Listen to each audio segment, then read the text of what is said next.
Radio Francia Internacional desde Cuenca en el 104.9 de la FM.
Cuenca. Les saluda Boris Vanegas. Hoy vamos a tener un programa bastante especial. Empieza el Mundial, una nueva edición que se dará en México, Estados Unidos y Canadá con muchos más equipos, con un formato bastante nuevo, pero nosotros hemos querido mezclar justamente la pasión que nos genera el fútbol, que genera a la mayoría de población, con algo también que es nuestra otra pasión, que es la música. Para esto hemos invitado a un gran amigo, Eduardo Ulloa, para que nos acompañe esta mañana y conversar justamente de la música de los mundiales, del entorno político, del entorno social. Eduardo, un melómano, un amigo conocido de la casa. Bienvenido, ¿cómo estás? ¿Qué tal, Boris? Muy buenos días y gracias por la invitación. Realmente bien gustoso de que hoy se inaugura ya el mundial. Estamos aquí pendientes de qué es lo que va a pasar con nuestra selección y bueno, pues aquí recordando un poco qué es lo que ha sucedido en los mundiales, ¿no? La pasión del fútbol también nos une ahí, el tema musical igual y claro, quería de pronto conversar un poco también de los temas sociales, políticos que se daban alrededor de aquellas épocas, ¿no? Recuerdo que hay un libro que pues habla justamente, ¿no?, de las revoluciones que tienen los discos, ¿no?, de los discos de vinilo, y las revoluciones que han tenido también la sociedad, ¿no?, hablando ya de la parte política, y es interesante también, casi parecido, salvando las diferencias de lo que vamos a hacer acá, de poner en contexto la parte social, la parte política, lo que estaba pasando en el mundo, lo que estaba pasando en los países sedes de los mundiales, o a su alrededor, en ese mismo continente. Es interesante lo que acarrea también un mundial, ¿no?, que históricamente pues ha venido pasando, el antes, el después, el durante, no solo en la parte política, sino en estas anécdotas que a veces también pasan en las canchas. Totalmente, claro. Este tema de las camisetas. Ahora pues tenemos una logística, una organización extraordinaria, ¿no? Cada equipo tiene hasta 3 camisetas, diferentes colores. Antes no pasaba llevan eso. Toneladas. Sé que llevan a veces 7 toneladas. Cada equipo está permitido llevar eso. Cámaras hiperbáricas, llevan sus propios cocineros, cocineras, llevan un montón. O sea, es trasladar realmente un pedacito del país hasta la sede donde se va a desarrollar el mundial. En este caso tenemos 3 países. La logística que en este momento mueve un mundial es realmente impresionante. Creo que no hay un evento alrededor del mundo comparable con lo que pasa al mundial. Ni siquiera en los Juegos Olímpicos creo que es tan comparable como lo que pasa, ¿no?, dentro de las sedes de los mundiales. Así es, ¿no? Es realmente todo ha ido evolucionando y es interesante. La otra vez veía que estaba permitido llevar entre 7 a 10 toneladas por equipo. Es una barbaridad. O sea, como tú bien dices, trasladan desde equipos de cocina hasta equipos también para preentrenamiento, se podría decir. Y no se diga la indumentaria, balones y 1000 cosas más. Entonces, es una logística bastante grande, ¿no?, que está detrás, que a veces no la vemos, pero es interesante a veces también conocer sus datos. Los caprichitos que a veces tienen los jugadores también, ¿no? Claro, de todo un poco ahí. O sea, es interesante saber qué es lo que sucede, ¿no?, dentro de estos espacios y tantas historias que se pueden haber quedado dentro de los mundiales y que no se han contado. Y que seguramente durante el pasar de los años iremos también sabiendo estos secretos a veces que se guardan por temas políticos, por ocultar a ciertos personajes también medio oscuros, ¿no? Que están detrás de los mundiales, que están detrás de la organización, intentando tapar una cosa u otra de la parte social, de la parte política. Entonces, todo esto poco a poco se va destapando, vamos conociendo. Creo que no hay ninguna verdad absoluta, o más bien ningún secreto absoluto que se quede por ahí, y que ahí los investigadores cada vez nos van mostrando cosas. Por supuesto, y como parte de esto, justo conversábamos previamente contigo, Boris, recién hace un par de días nomás pude ver una película que está ahí en la plataforma de Netflix que se llama México 86. Recomendable también para que lo vean y sepan un poco de lo que hablamos con Boris, ¿no? Es toda la parte que está ahí medio oscura y que sucede en los estamentos de la FIFA, por ejemplo, ¿no? Y cómo se mueve todo para poder lograr sedes. Es interesante un poco, ahí les recomiendo que puedan ver esta película. Y añadiendo tu comentario, también les recomiendo, hay un nuevo artículo en la revista Diners, que es la edición de este mes, donde también hablan un poco de lo que nos cuentas, de la historia, de lo que vamos a hablar acá, también algunos datos interesantes de la historia de los mundiales, que basaban en el contexto. Hay esta pelea, como bien lo dices, justamente de México 86, que ya la vamos a ampliar un poquito más adelante, de Maradona con el presidente de la FIFA en ese momento, Avalanche. Y un montón de cosas, ¿no? Alrededor también de este personaje icónico que es Maradona. Totalmente. Es realmente polémico, algunos desodiado, otros desamado, en fin. Claro. Pero es lo que es, ¿no? Maradona creo que hay que leerlo desde el punto de vista de lo que es, ¿no? Más allá de la pasión que te pueda despertar un personaje, un ícono del fútbol, porque eso es lo que nos provoca también dentro de las canchas. Creo que hay ciertos personajes que simplemente hay que leerlos como lo que fueron. Exactamente. Y a cada uno luego juzgará. Totalmente. Maradona era dentro de la cancha un fenómeno. O sea, no creo, te soy honesto, por ahí creo que Messi puede ser algo, pero Maradona ha sido increíble. Por todo lo que, bueno, ahí vamos a ir conversando un poco de lo que sucedió en el 86, sobre todo que le catapultó como prácticamente el dios del fútbol.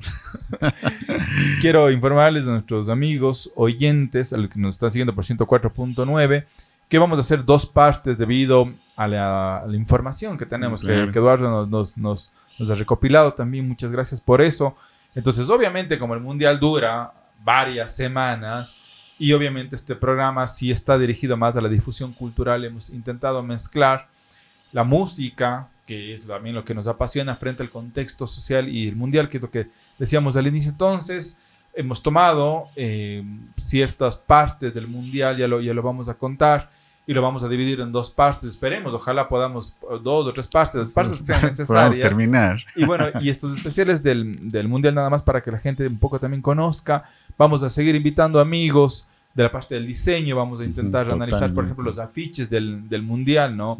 La parte de la literatura, tenemos ya varios nombres que nos van a acompañar acá en cabina, todo desde el lado cultural, ¿no? Desde el lado artístico, ¿no? La literatura que abarca el tema de los mundiales, quién escribe para fútbol, también los afiches desde la parte del diseño gráfico, ¿no? ¿Por qué tenemos un afiche? ¿Por qué tenemos unos colores?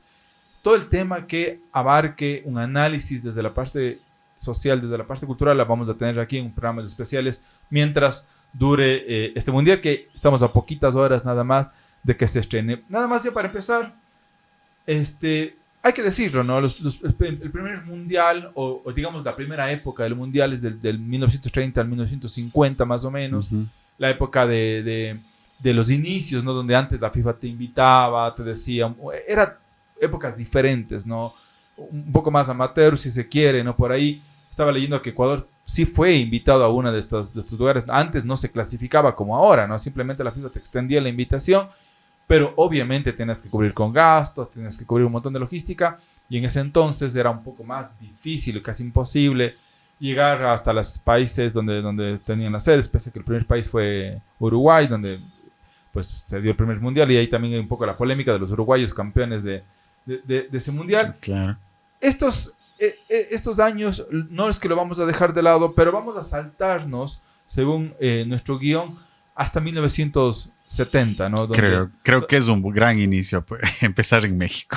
Sí. Entonces, vamos a empezar en 1970, porque también, como lo decíamos, la finalidad de este programa es analizar también la música de lo que estaba pasando. Entonces, Eduardo, no sé si empezamos con México, justamente, que bien lo decías, aparte que es una de las sedes del Mundial, donde va a iniciar este Mundial en pocas horas, donde ha sido también, ya vamos a hablar en el 86 otra vez, sede este gran Estadio Azteca, también fabuloso, y que pues, ¿qué pasaba en 1970, Cook? O sea, ahí hay un contexto interesante hasta cuando, a ver, se leía un poco entre los narradores, críticos de fútbol, hablaban de que justamente el mejor mundial que ha existido en la época, hasta esa época, o sea, estamos hablando hasta el siglo anterior, fue México 1970. Aparentemente fue un cambio radical también en el tema futbolístico, porque también hablaban de que antes no se podía amonestar, ¿no? O sea, no habían tarjetas amarillas ni rojas. Entonces en México se implantó justamente ya el poder castigar a los jugadores que de alguna forma jugaban de forma violenta, ya con tarjetas amarillas y rojas. Fue como un cambio y aparte también ya fue una transmisión televisiva. Tengo entendido que ya fue un mundial para el mundo, en directo. Entonces eso fue como los puntos que transformaron a este mundial. Y obviamente nosotros estamos hablando desde la parte, bueno, logística, pero ya en la parte futbolística, ahí ya vamos por otros temas, ¿no? Y es interesante lo que nos dices, ¿no? Se permitían las tarjetas amarillas, rojas. Creo que en ninguna tarjeta roja se sacó de todas maneras. Exacto. Es como el inicio del fútbol como lo conocemos ahora. ¿No? Un fútbol moderno, digamos. Totalmente. Sin obviamente hablar del VAR y todas las cuestiones que se van a implementar ahora, que se han ido implementando en los últimos años, pero es la esencia del fútbol como la conocemos. Las sustituciones también se daban en este mundial. Antes no se podía sustituir a los jugadores. Ahora te daban chance de sustituir a dos personas. A dos personas. A dos jugadores. Claro. Ahora imagínense cuánto ha cambiado del 70 hasta el 2026 el tema de sustituciones, el tema de la reglamentación de las tarjetas. Es interesante el tema de los alargues también. Totalmente. Y claro, volviendo a un tema, no es especial Latinoamérica, pero hablamos nuevamente de México, pero México aquí también, como en el 86 catapultó a Maradona, en el 70 prácticamente coronó como rey a Pelé. Claro. Ahí se hizo, creo que tetracampeón Brasil, y obviamente Pelé fue como declarado el mejor jugador de la época, de la historia del fútbol en esa época. Estamos hablando de 1970, ¿no? Entonces México tiene como ese lado mágico ahí, que es interesante un momento de estos a poder analizar la profundidad, pero eso es lo que sucedía en el Estadio Azteca, ¿no? Promete mucho el partido de hoy, entonces. ¿Qué canción se escuchaba en esa época? Según los datos y los registros que habíamos estado buscando, pues justo apareció la desintegración de los Beatles meses atrás del Mundial México 70. Y la canción que más sonaba en aquella época era Let It Be. Entonces vamos a empezar este programa con Let It Be para darnos el contexto del Mundial de 1970.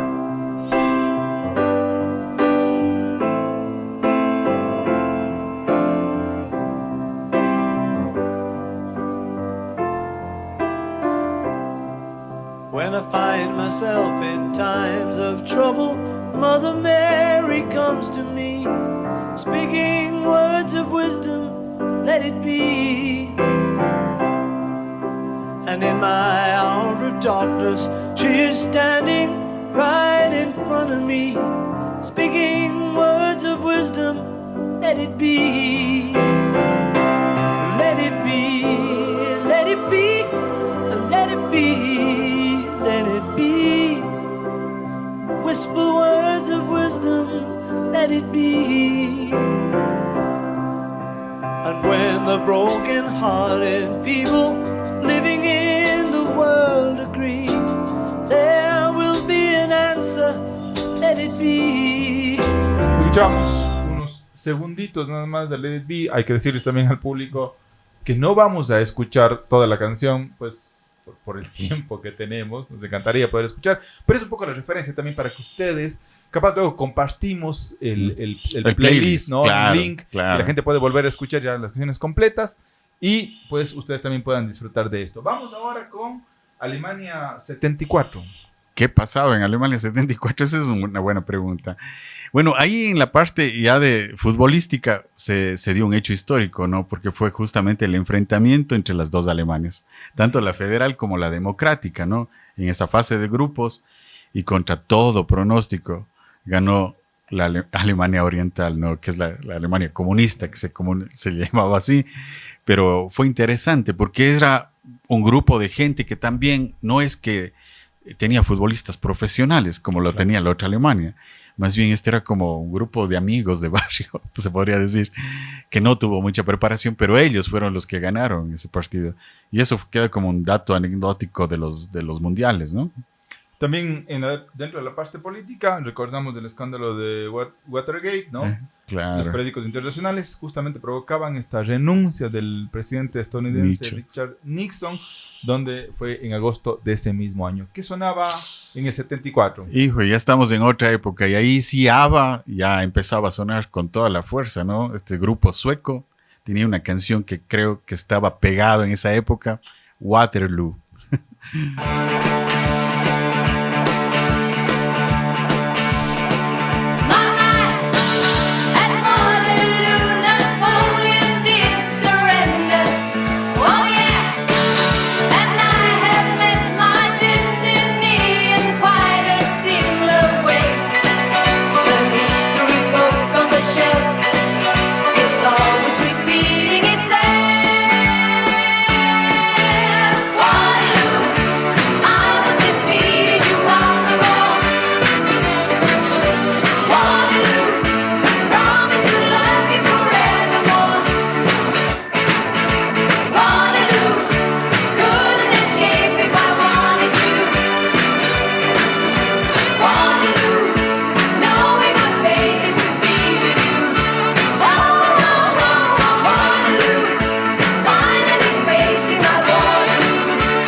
Estamos acá en 104.9 de Radio Francia Internacional. Escuchábamos a los famosos ABBA dentro de este Mundial del 74. Y ahora vamos a Argentina, regresamos a Latinoamérica, para analizar ese Mundial un poco polémico, ¿no? Ese creo que es uno de los mundiales más polémicos que se ha dado dentro de la historia de los mundiales, ¿no?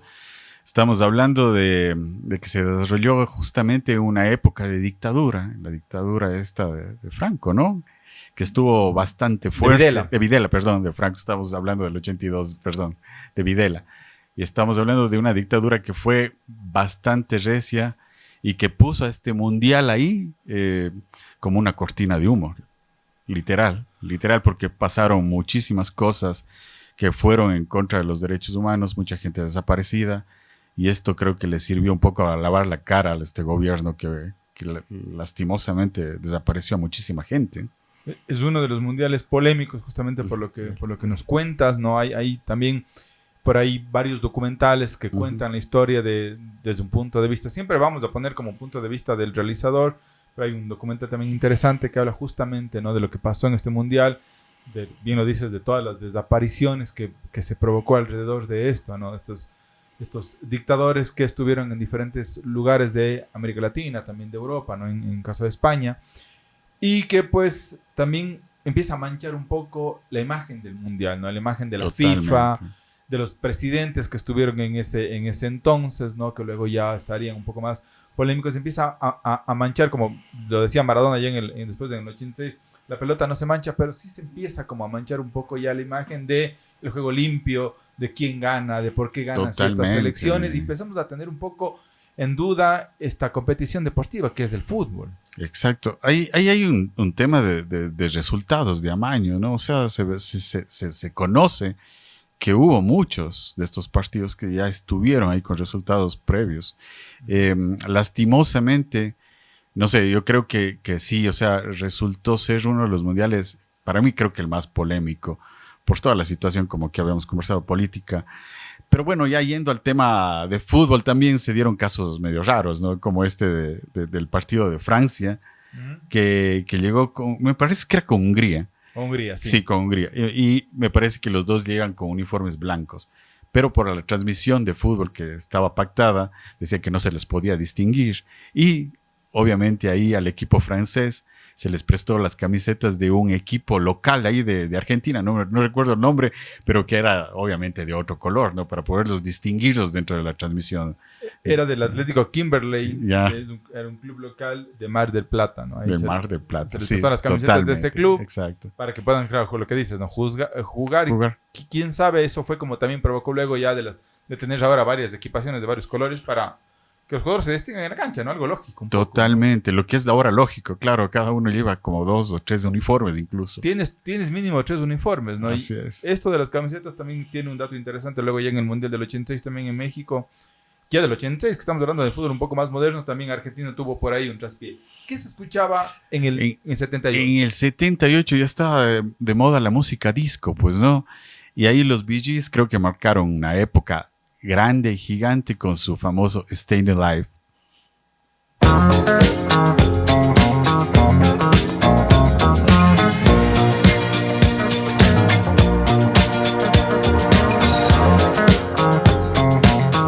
Well, you can tell by the way I use my walk. I'm a woman's man, no time to talk. The music loud, women walk, being kicked around since I was born. Never tolerate, I'm okay, and you may look the other way, but we can try to understand and do your task up and down man. Whether you're a brother or whether you're a mother, you're staying alive, staying alive. Feel the city breaking and everybody shaking, and we're staying alive, staying alive. Staying alive, staying alive. Staying alive.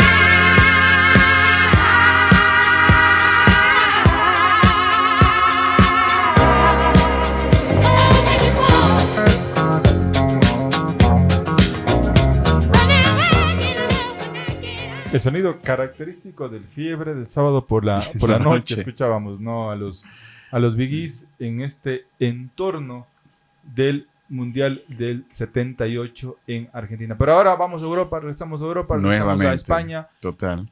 El fin del franquismo ahora sí. Este sí es el fin del franquismo, sí. Justamente ya estaba viviendo España los primeros años de democracia nuevamente, ¿no? Y se realiza este mundial, que era interesante también, ¿no? Yo me acuerdo que ya, o sea, era pequeñito, no sé, pero ya había los logotipos, como vos hablabas, que era la naranja, ¿no? Claro, Que era la naranja, no me acuerdo si el nombre era Naranjito. naranjito. Me parece que sí, Naranjito. Pero era interesante ya los logotipos que llamaban la atención, porque creo que eso también empezó ya a venderse mucho más y la publicidad la encontrabas no sé, en temas de comida, no sé, me acuerdo de Colacao y cosas así, que se vendía ya con los logotipos del Mundial, ¿no? Eso me parece interesante de esa época. Las camisetas, como bien dices, los diseños de los afiches. Ajá. La gente empieza como a tener ya una fiebre del mundial diferente, empieza a apropiarse de la imagen, ¿no? Ujú. Del país, en donde van a ser las sedes. Creo que ya en el 82 empiezan como la organización un poquito mejor ya a valorarse dentro del mundial, dentro de los estadios, ¿no? Y pese a esto todavía pasaba algo bastante curioso, ¿no? Todavía teníamos ciertos episodios amateurs, si se quiere, dentro de los mundiales, ¿no? Ahí está esto de Kuwait con Francia. Con Francia. No, por ahí alguien pitó en la tribuna Claro. y los de Kuwait pararon y aprovechó el equipo francés y hizo un gol. Totalmente. Y eso está registrado ya. O sea, ahí hay datos. Si uno va al internet va a poder ver lo que sucedió realmente. O no sabían cómo colocarse en la barrera, me acuerdo. Que claro, no sabían. O sea, aparte también el idioma les impedía porque los árbitros no es que entendían con claridad. Pero sí, pues ahí, según lo que leía, de Kuwait bajó como el príncipe, que era el presidente Claro. de la Federación de Fútbol, a reclamar al árbitro, a decir que por favor paren y anulen ese gol porque no era válido. Y lo que pasó fue sorprendente. Igual el árbitro terminó anulando el gol, ¿no? Y volvieron a jugar de cero. Una especie de VAR, ¿no? Pero a la fuerza. un bar en el 82. Claro, a la fuerza realmente, sí. Argentina vivía también la parte final ya de la guerra con las Malvinas, de la famosa guerra con las Malvinas contra el Reino Unido. Esto fue justamente un día antes de inaugurarse el partido, como hoy, ¿no? Es como el partido de hoy es la inauguración, pues en ese momento la guerra de las Malvinas de Argentina y el Reino Unido terminó un día antes de iniciar el mundial. Claro, y es interesante porque hablar de esto es una previa, porque luego en el 86 Argentina e Inglaterra terminan en el campo de juego con otra batalla. Creo que esa rencilla no se ha curado del todo. Del Habría todo, que preguntarles hasta a el los día de hoy. argentinos sobre todo. Ajá. ¿Qué escuchábamos en esa época? Hijo, ahí estaba ya de moda la Rocky, Ujú. la película Rocky, ¿no?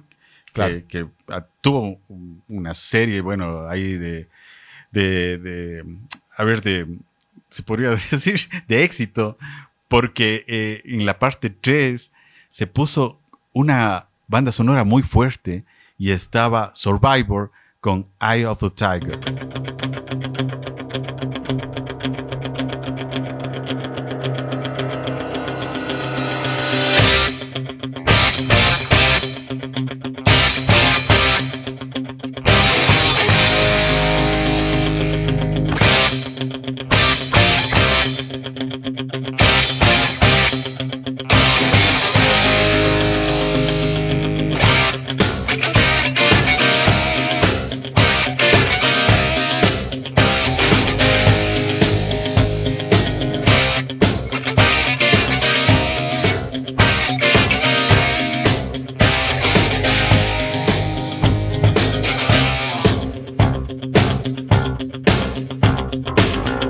Rising up, back on the street. Did my time, took my chance. Bueno, bastante clásico este sonido. Lo reconocemos enseguida por todo lo que bien decías, ¿no? Toda la serie de Rocky y que pues ya recordamos la caminata, la carrera y todo esto, pero se identifica totalmente también con el fútbol, ¿no? En España, 82. Ahora nos vamos a México, 86. Otro de los mundiales polémicos, recordados, creo que uno de los mundiales más recordados en la historia del fútbol, ¿no? Sí, según ya especialistas, luego de que pasó, como les decía, el mejor mundial aparentemente era en 1970, pero ya ahora a la fecha, 2026, dicen que el mejor mundial fue México 86. Imagínate, han pasado tanto tiempo, no sé, cerca de 40 años, y ahora se mantiene que este es el mejor mundial por diferentes motivos, ¿no? La época de México sí realmente fue increíble porque meses atrás había sucedido un terremoto que mató a muchísima gente. Cientos de miles de personas fueron sepultadas bajo los escombros de la Ciudad de México y se les iba a quitar la sede. Por ahí hubo una maniobra que tuvieron que hacer tanto la gente de la Federación de Fútbol de México, maniobras políticas también ahí incursionaron, monetarias también, Claro. y eso nuevamente trajo como la tranquilidad y la calma para que el Mundial se quede en México 86. Y bueno, eso en la parte un poco previa a lo que había sucedido, pero ya en la parte futbolística, pues ahí, como habíamos hablado, el boom de Maradona, ahí lo coronaron prácticamente como el dios del fútbol, ¿no? En 70 fue Pelé, ahora fue Maradona, sí. En esas jugadas polémicas clásicas, ¿no? Pues En claro. la mano de Dios, que realmente luego él te cuenta, ¿no? Claro. Que eso ahora con el VAR obviamente no No hubiera pasado, hubiera claro, pasado, ¿no? para nada. Pero es esa picardía también, como lo decíamos al inicio, de un Maradona que pues intentaba también no solo pelear en la cancha, sino fuera de la cancha, como lo decíamos en la polémica con el presidente de la FIFA, ¿no? Claro. Intentó por ahí oponerse a ciertas decisiones que tenía que impartir el presidente de la FIFA, y eso también le llevó ya a ser un poco más querido dentro de tal vez un sector un poco más popular, ¿no? Un poco más Así es. Indefenso, digamos, de una minoría que se sentía identificado con Maradona, y eso también le llevó a sepultar, o más bien no a sepultar, sino más bien a catapultar como un ícono. Lo que decías, tal vez futbolísticamente entre Messi y Maradona hay muchos parecidos. Ujú. Son épocas distintas. No me gusta comparar quién es mejor, quién es peor. Simplemente hay que disfrutarles a todos. Pero creo que la diferencia de Messi y Maradona es eso, ¿no? El carácter, en cambio, que tuvo Maradona Totalmente. en ese entonces, ¿no? Al pararse frente a Avalanche, a decir un montón de cosas. Avalanche también lo trató como un niño malcriado en Ujú. ese entonces. Y lo que contábamos ya como anécdota ahí está el tema de las camisetas, ¿no? Que tampoco Claro. Argentina no tenía la equipación necesaria. Por ahí Totalmente. tuvieron que salir a comprar unas camisetas Ahí en una feria. en ¿no? una feria, Claro. ¿no? de México, Claro. ponerles Estamparles. estamparles, no sé si estamparles, pero de alguna forma de Claro, el número, capaz sí, número. ¿no? Estampados. Claro, pero es interesantísimo. Ese mundial de Argentina y de Maradona, sobre todo, es impresionante porque ese partido que habíamos hablado con Inglaterra es épico, ¿no? Claro. Esa rivalidad que venía dándose ya en la Guerra de las Malvinas, en otro campo, pero igual rivalidad, se quería ver en la cancha. Y Maradona ahí sacó todo, ¿no? En menos de 4 minutos pasa esta jugada polémica del gol de la mano de Dios. Y luego termina siendo el mejor gol de la historia de los mundiales. Siglo, ¿no? Es algo maravilloso, o sea, es mágico. Yo creo que al que le guste el fútbol, creo que debería referir siempre a este mundial, ver lo que pasó ahí en ese mundial, lo que hizo Maradona, lo que sucedió dentro de la cancha y fuera de la cancha. Maravilloso. Yo creo que está bien catalogado, a mi modo de ver, como el mejor mundial de toda la historia. Las camisetas, ¿no? La camiseta de Maradona que luego fue encontrada en no sé dónde. Casi todo lo icónico tiene un dato interesante, que la camiseta, el gol, todo tiene una historia por sí sola, ¿no? Hay un audio, ahora que se utiliza muchísimo TikTok, hay un audio como para molestar cuando Maradona narra él con sus palabras cómo fue ese gol, ¿no? Está hablando de cómo se llevó a cada uno de los jugadores, cómo sintió la patada, cómo vio al arquero. Él te va narrando segundo a segundo. Y vas viviendo, ¿no? Y luego cuando ves el video, ¿no? Los que pueden ver a nivel YouTube y todo, vas sintiendo cómo fue esa jugada tan icónica que luego, incluso Messi en sus inicios hizo un gol bastante parecido, Sí, pero claro, no es del mismo entorno. Claro, no estamos hablando de un mundial, Claro, ¿no? Yo, de esa jugada hay camisetas, están hechas de cómo Maradona viene driblando prácticamente desde su cancha, ¿no? Es increíble. Yo creo que tenemos muchísimo para hablar del 86. Es nos un va a quedar mundial cortísimo el maravilloso, tiempo. sí. ¿Qué escuchamos en el 86? En esa época, según los datos de la Billboard, hablan de una Madonna bastante joven y que tenía un éxito muy importante sonando a nivel mundial que se llamaba Papa Don't Preach.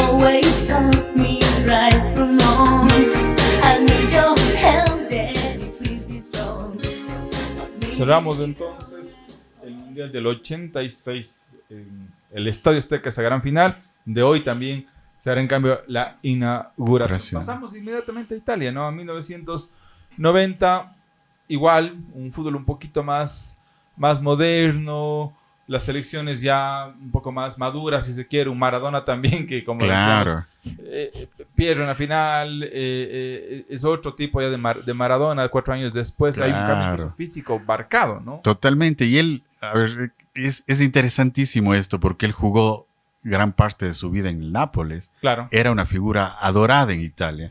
Entonces Italia para él representaba su casa, pero el momento que parece que es lastimoso les toca enfrentarse, ¿no? Italia-Argentina en la semifinal, pues claro, ahí la gente se le vino encima. Y claro, él contestó de una linda forma. Muy a lo Maradona. A lo Maradona, que lo deberían ver en YouTube. Claro. Pero claro, fue un mundial ya con nuevas tácticas. Ya creo que el fútbol fue evolucionando mucho más. Ya había un poco más, se podría decir, un fútbol un poco más mezquino, se podría decir, porque ya los sistemas tácticos no permitían tanto que ingresen. A ver, la defensa era lo principal y no hacer goles, o que no los delanteros tenían como menos protagonismo. Creo que es uno de los mundiales donde que menos cantidad de goles incluso se hizo en los mundiales, según lo que un poco conocía. Pero ahí brilló Roger Milla, un camerunés que tenía 38 años, que ya estaba prácticamente retirado del fútbol. Claro. Pero ahí el gobierno de Camerún le pidió nuevamente que vuelva a las canchas. Y cuando regresó, fue a jugar el mundial. Y en el mundial fue una figura impresionante, ¿no? Impresionante. Marcó creo que 4 goles 4 goles. dentro del Mundial y era un clásico ir a bailar al lado del banderín del córner. Hay una lambada, pero increíble ver un jugador de 38 años jugar un Mundial con una clase enorme, ¿no? Bueno, y dentro del contexto político, nada más como datos súper rápidos, pues en la caída del muro de Berlín un año Claro, antes, ¿no? totalmente. Teníamos el último suspiro futbolístico de las naciones como Yugoslavia, de la Unión Soviética, la propia Alemania Occidental que habíamos conversado antes, ¿no? Todo esto ya vemos un mundo moderno, ¿no? Un mundo Que cambió. empieza a cambiar con todos estos cambios radicales a nivel políticos, a nivel ya de fronteras, y pues vamos a ver un nuevo mundo. Entonces, en Italia 90, ¿qué escuchábamos? Hijo, ahí estábamos ya un poco más. A ver, habían dos ahí, según lo que le buscaba mucho en Billboard. Habían dos canciones que sonaban muchísimo. La una era Nothing Compares to You de Sinead O'Connor, la famosísima Sinead O'Connor que algún día rompió la figura del Papa ahí en televisión pública. Y la otra era Vogue de Madonna. Vamos con Madonna, tal vez. No, vamos con la otra. Vamos con Sinead O'Connor, que es muy, muy bacán esa canción.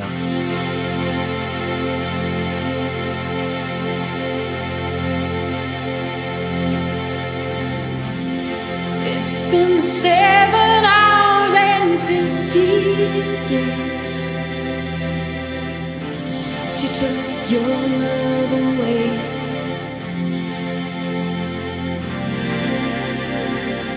I go out every night and sleep all day since you took your love away.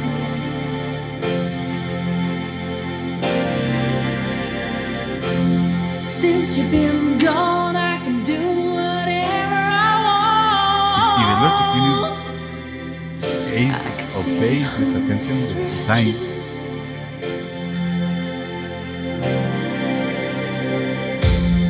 Eat my dinner in a fancy restaurant. Nos pusimos un poco románticos, ¿no? Muy, muy románticos.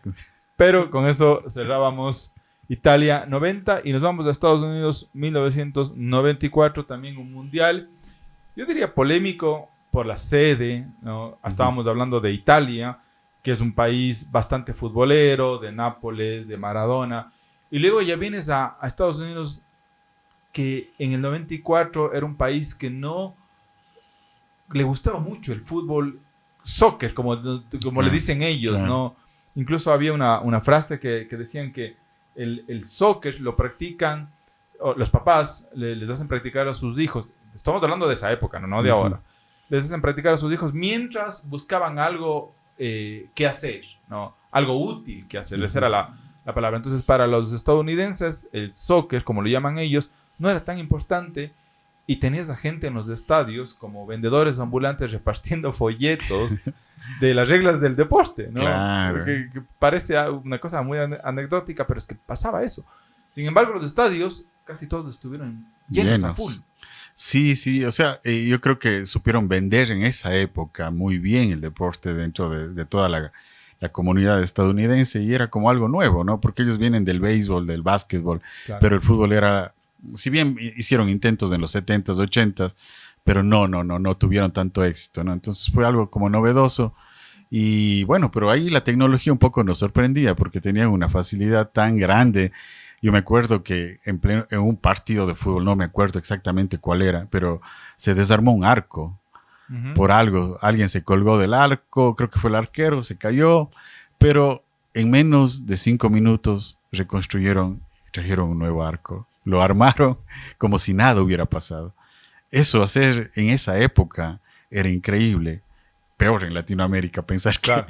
que ibas a reconstruir un arco en menos de 5 minutos. Y ¿no? eso, en cambio, claro, te da la otra parte que bien lo dices, ¿no? Los estadounidenses, los norteamericanos están acostumbrados a armar el show, tienen estadios de uso múltiple, digamos, ¿no? Que pueden construir una cancha de béisbol, luego te desarman, te construyen una cancha de fútbol americano, luego te desarman y te construyen otra cosa, o un sede para conciertos. No, en días, en pocos minutos te pueden reconstruir una sede impresionante, ¿no? Que es lo que incluso va a pasar ahora, lo que está pasando ahora, ¿no? Hay varios estadios, obviamente ellos no tienen tienen la MLS ahora, que es famosa por los nombres que han traído. Exacto. Pero muchos de los estadios donde van a ser sedes también son utilizados para otras cosas que no necesariamente es del fútbol. Es del fútbol, así es. Bueno, en todo este contexto, pues ahí hubo una inauguración de un falso penal que tenía que cobrar la artista Diana Ross. Ajá. Pero claro, ahí falló en los 11 pasos. Fue un ridículo, Claro. porque todo estaba listo para que ella pueda ingresar con la pelota a las redes y que ese arco se destroce, ¿no? Pero fue fallido, lanzó al córner. Y nada, pues queda como una anécdota bien chistosa de que todo el evento que estaba tan planificado falló en ese instante por Diana Ross. Fue un fallo humano. Un fallo humano. Claro. Sí. Un blooper. Así es, no pudieron controlar eso. ¿Qué escuchábamos en 1994? Bueno, en 94 ya estábamos con la época del grunge, pero a nivel mundial, según lo que dice la Billboard, estaba sonando los suecos Ace of Base con la canción The Sign.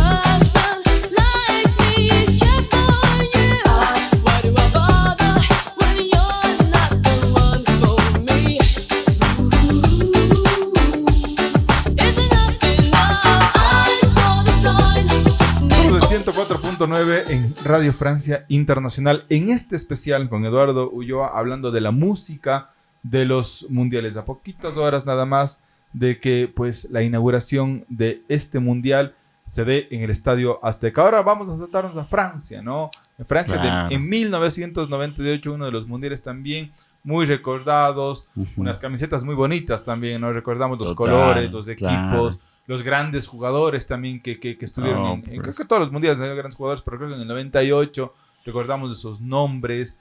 Interesante. ¿Qué pasaba en el 98?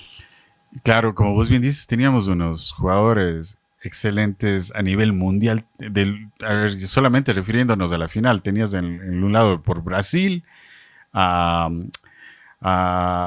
este fenómeno que era Ronaldo, ¿no? Claro. Un fenómeno, realmente uno de los 9, creo que el mejor 9 de toda la historia, a mi modo de ver. Y bueno, por Francia tenías a Zidane, que era un jugador increíble, magnífico. Creo que también de los franceses creo que es el mejor que he visto. Y pero claro, ahí se dio esta final sonada también un poco, ¿qué les puedo decir? No sé si un poco oscura, porque se dieron datos ahí, luego se fue revelando que este fenómeno Ronaldo en el partido final sufrió convulsiones previo a jugar el partido. Se le quitó de la alineación, pero luego, cuando llegó al estadio, le fueron llevando, nuevamente le incluyeron en el 11 titular. Hablaban de que fue jugar prácticamente obligado dentro del campo del juego. Y uno, si revisa ese partido, prácticamente ve a Brasil no ser Brasil. No jugó como Brasil venía jugando durante todo el campeonato mundial. Ese partido fue muy extraño y fue prácticamente goleado por Francia, ¿no? Creo que fue 3-0. 3-0. Entonces, claro, es interesante un poco también revisar lo que sucedió a la previa y tal vez algún día sabremos qué mismo pasó con Ronaldo en ese partido y con la selección brasileña. Y acordamos del juego bonito, además, ¿no? Claro, Que ya venían del empezaba- juego bonito. Claro, un Claro. Brasil que nos hacía soñar, que Claro. creo que todavía estábamos en edades donde jugábamos fútbol con los amigos, ¿no? Ujú. En los recreos, en el colegio, en la escuela. Y quería ser Brasil, ¿no? Totalmente. Querías ser Brasil, querías hacer el juego bonito, querías hacer todas las acrobacias y malabares que presentaban tus jugadores en la cancha. Entonces, casi todos estábamos seguros de que Brasil era... Todos daban Imparable. como ganador, totalmente. En las apuestas era el ganador absoluto. O sea, no había quien le gane, pero lamentablemente, como te digo, no sé, algún día se conocerá qué pasó con Brasil en ese día. No fue un mal juego. Para mí no fue un mal juego, fue algo más. ¿Qué escuchábamos entonces? Hay dos canciones interesantes ahí en la banda sonora, pero ¿cuál vamos a escuchar? Bueno, estábamos revisando, que también, volviendo un poco al cine también, que es algo que nos apasiona, estaba de moda el Titanic, ¿no? El Titanic que llenó las salas, pero en todo el mundo. Y estaba My Heart Will Go On de Celine Dion. Y también una canción que estaba un poco más movida, se podría decir, la de Cher, que se llama Believe.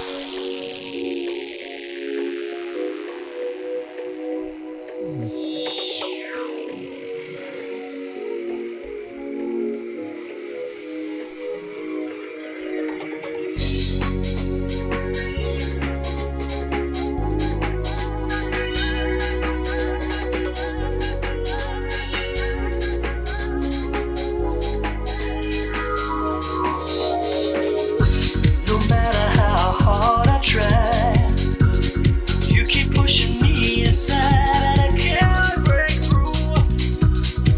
There's no talking to you. It's so sad that you're leaving.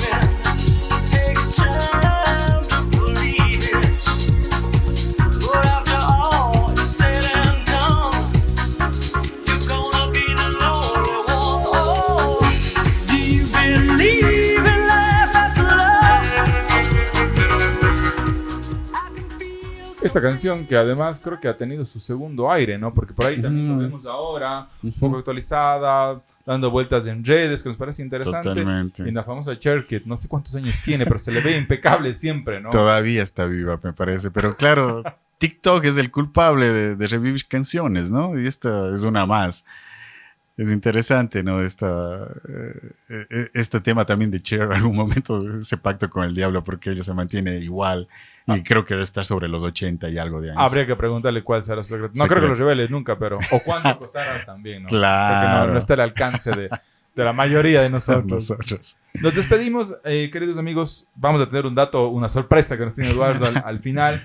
Una canción interesante, pero nada más decirles que, bueno, vamos a paralelo a escuchar el 104.9. También vamos a subir a nuestro canal de YouTube. Esperemos, obviamente, y esto también nos anticipamos un poco, obviamente por derechos de autor, sin ser la intención de hacer nada malo, pero siempre YouTube, por temas de derechos de autor, muchas veces puede silenciar ciertas partes del programa, entonces eso también les anticipamos un poco. Sin embargo, pueden tener chance de escucharla ahora que están en vivo, y también a las 17 horas, ya después de que haya pasado todo este fervor del mundial, de Shakira, ¿no? De un montón de artistas, que además también va a ser interesante. Ya lo vamos a analizar en la segunda parte y decirles de eso también, ¿no? Nos quedamos aquí en el 98, en Francia 98, como decía el Eduardo, en esta parte del siglo, pero luego ya viene Corea y Japón, viene un contexto diferente, viene también la clasificación de Ecuador al mundial, vienen otro tipo de canciones, y esto lo vamos a hacer ya en una segunda parte, como lo decíamos, dentro de estos especiales del mundial. ¿Con qué nos vamos a despedir en esta primera parte? Este es bueno, un dato también que estaba obviamente rondando Francia 98, como hemos venido hablando de todo aquí, el tema político también social que sucedía alrededor del mundo y que marcaba un pulso. Era interesante, sucedió ahí en Estados Unidos, pues este romance entre Lewinsky y Clinton, ¿no? Clinton, que era el presidente de la nación, tenía a esta becaria que estuvo algún tiempo ahí, mucho tiempo creo, pero era interesante que eso también acaparaba todas las redes, todos los periódicos en esa época, las radios hablaban de esto y del mundial. Y como un dato ahí anecdótico que alguna vez leía, le comentaba al Boris, era interesante también el tema musical que tenía esta relación, ¿no? Lewinsky con Clinton, ¿no? Hablan de que tenían como su cantante favorita a Sarah McLachlan, y Sarah McLachlan tiene una serie de canciones romantiquísimas, pero una en especial que se llama Angel, me parece que era una que le dedicaba a Lewinsky a Clinton. Nos vamos a despedir con Angel. Eduardo, muchas gracias por todos estos datos, por todo esto. Nos pasamos un poquito del tiempo, pero vale la pena totalmente. Y pues, amigos y amigas, el reprise a las 17 horas, escuchen en YouTube. Nos encontramos también mañana y en estos días, pues, a disfrutar del Mundial. Eduardo, muchas gracias. Muchísimas gracias. Nos veremos en el próximo programa. Nos despedimos entonces con esta canción de Mónica Lewinsky y el presidente Clinton.